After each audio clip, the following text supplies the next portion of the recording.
ఐదవ దూత బోర ఊదినప్పుడు ఆకాశము నుండి రాలినటువంటి ఒక నక్షత్రము వంటి నక్షత్రము రాలి భూమి మీద పట్టం చూశాను.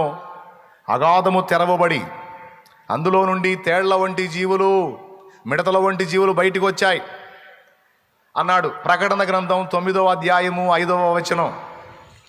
మరియు వారిని చంపుటకు అధికారం ఇవ్వబడలేదు కానీ, మొదటి నుంచి చదువు, ఇంకొంచెం క్లారిటీ ఉంటుంది మన వాళ్ళకి. 9వ అధ్యాయం 1వ వచనం. ఐదవ దూత బోర ఊదినప్పుడు అదిగో ఆకాశము నుండి ఏమండి నాకెళ్ళి చూడండి. సడన్గా అంట అగాధం నుండి అప్పటిదాకా లేని వింతైన జీవులు బయటకు వస్తాయంట. అప్పటిదాకా లేవు, సడన్గా వచ్చేస్తాయి. న్యూస్ హల్చల్ చేస్తూ ఉంటుంది. ఎలా, ఏ టైప్లో మాట్లాడతారు మీడియా వాళ్ళు? మీడియాలో పెద్ద పెద్ద వైరల్ అయిపోతాయి అన్నమాట.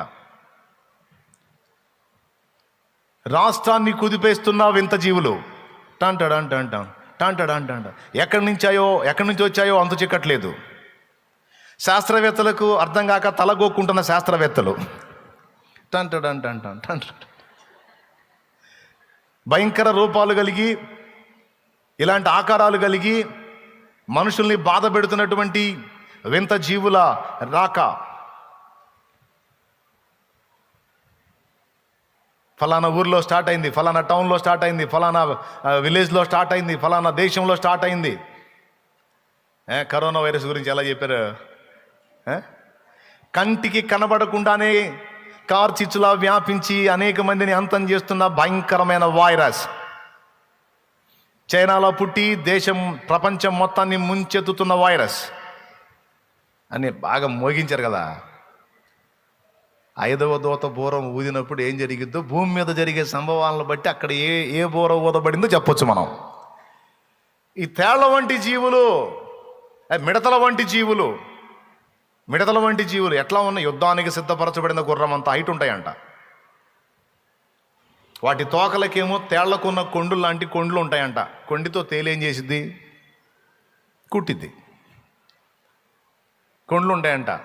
స్త్రీలకు జుట్టున్నట్టుగా వాటికి జుట్టు ఉంటుందంట. వాటి పళ్ళు సింహపు కూరల వంటి కూరలట. నేను చెప్పాలా, అక్కడ చదవండి, చదవండి. భూమి మీద రాలిన ఒక నక్షత్రము చూచి తిని, అగాధము యొక్క తాలూపు చెవి అతనికి ఇవ్వబడిను. అతడు అగాధము తెరవగా పెద్ద కొలిమిల నుండి లేచి పొగ వంటి పొగ అగాధముల నుండి లేచెను. ఫస్ట్ పొగ వచ్చిందంట అగాధంలో నుంచి. ఇది కూడా న్యూస్లో వచ్చిందేమో. ఆ అగాధములోని పొగ చేత సూర్యుని వాయుమండలమును చీకటి కమ్మెను. ఆ పొగలో నుండి మిడతలు భూమి మీదకి వచ్చెను. భూమిలో ఉండు తేళ్లకు బలమున్నట్టు వాటికి బలమీయబడిను. మరియు నొసలందు, ఇప్పుడు నేను చదువుతాను, అజయుడు నువ్వు శాంతించు. మరియు నొసళ్ళ యందు దేవుని ముద్ర లేని మనుషులకే తప్ప భూమిపైనున్న గడ్డికైనను ఏ మొక్కలకైనను మరి ఏ వృక్షమునకైనను హాని కలుగ చెయ్యకూడదని వాటికి ఆజ్ఞ ఇయ్యబడిను. అంటే నొసళ్ళ యందు దేవుని ముద్ర లేని మనుషులకే హాని చెయ్యాలి అంటే ముద్ర ఉన్న మనుషులు కూడా భూమి మీదే ఉన్నారని అర్థం. దేవుని ముద్ర, నొసళ్ళ యందు దేవుని ముద్ర ఉన్న మనుషులు భూమి మీద ఉన్నారు, ముద్ర లేని వాళ్ళు ఉన్నారు. నొసళ్ళ యందు దేవుని ముద్ర ఉన్న మనుషులు ఉన్నారంటే దేవుని ముద్ర లేని మనుషులు ఎవరు? అంత్యాబద్ధ క్రీస్తు ముద్ర వేసుకున్న వాళ్ళు అన్నమాట. అర్థమైందా?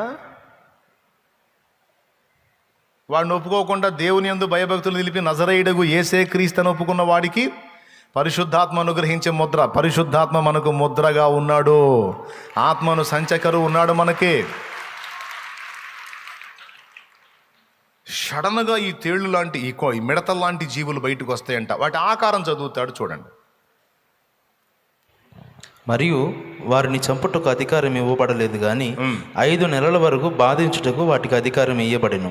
వాటి వలన మనుషుల్ని చంపటానికి వాటికి అధికారం ఇవ్వలేదట. 5 నెలల వరకు మనుషుల్ని బాధించడానికి, ఎవరిని?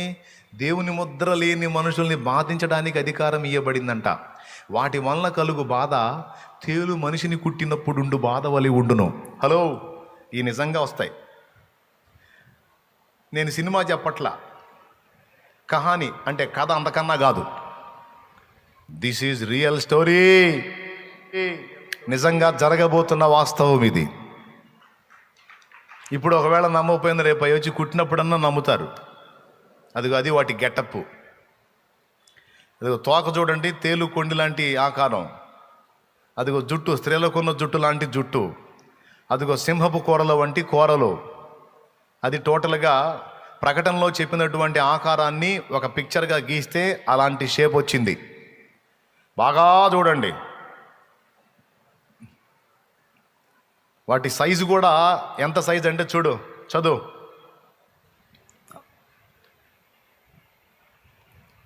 ఆ దినములలో మనుషులు మరణమును వెతుకుదురు గాని అది వారికి దొరకదు. అది సింహపు కూరల వంటి కూరలు అనేది ఉంటుంది. 7వ వచనం. ఆ మిడతల రూపము యుద్ధమునకు సిద్ధపరచబడిన గుర్రములను పోలి ఉన్నది. అది బంగారము వలె ఆ మిడతల రూపములు యుద్ధమునకు సిద్ధపరచబడిన గుర్రములను పోలి ఉన్నవి. బంగారము వలె అంటే అర్థం ఏంటి? ఎంత పరిమాణంలో ఉన్నాయి? రైట్. బంగారము వలె మరియు కిరీటములు వంటివి వాటి తల మీద ఉండెను. వాటి తలల మీద ఉండెను. వాటి ముఖములు మనుషుల ముఖములు వంటివి. ఫేస్ ఏమో మనిషి ముఖం, ఈ కళ్ళు, ఈ షేపు ఇదంతా మనిషి ముఖమే. కూరలేమో సింహపు కూరలు, జుట్టేమో మన స్త్రీలకు ఉండేటువంటి జుట్టు, కూరలేమో సింహపు కూరలో. టోటల్గా అదిగో చెవులు, కళ్ళు, ముక్కు, ఆ పళ్ళు, ఆ నోరు, ఆ జుట్టు మొత్తం అట్లా ఉంటుంది. ఇప్పుడు ఇలాంటి జీవులు పెద్ద సైజా చిన్న సైజా కాదు, సడన్గా వస్తాయి. ముద్ర లేని వాళ్ళల్లా కొడతాయి, దేవుని ముద్ర లేని మనుషుల్ని కొడతాయి. తేలు కుట్టినప్పుడు ఎలా ఉంటుంది? ఇక్కడ కూర్చున్న వాళ్ళలో ఎంతమందిని తేలు కుట్టిందో ఒకసారి చేయెత్తండి. తేలు చేత కుట్టించుకున్నోళ్ళు చేతులు ఎత్తండి. ఎట్లా కాదు, సరిగ్గా చేతులు ఎత్తండి. ఎట్లా పండి రైట్. వీళ్ళందరూ తేలు చేత కుట్టించుకున్నాడు. దేవునికి స్తోత్రం.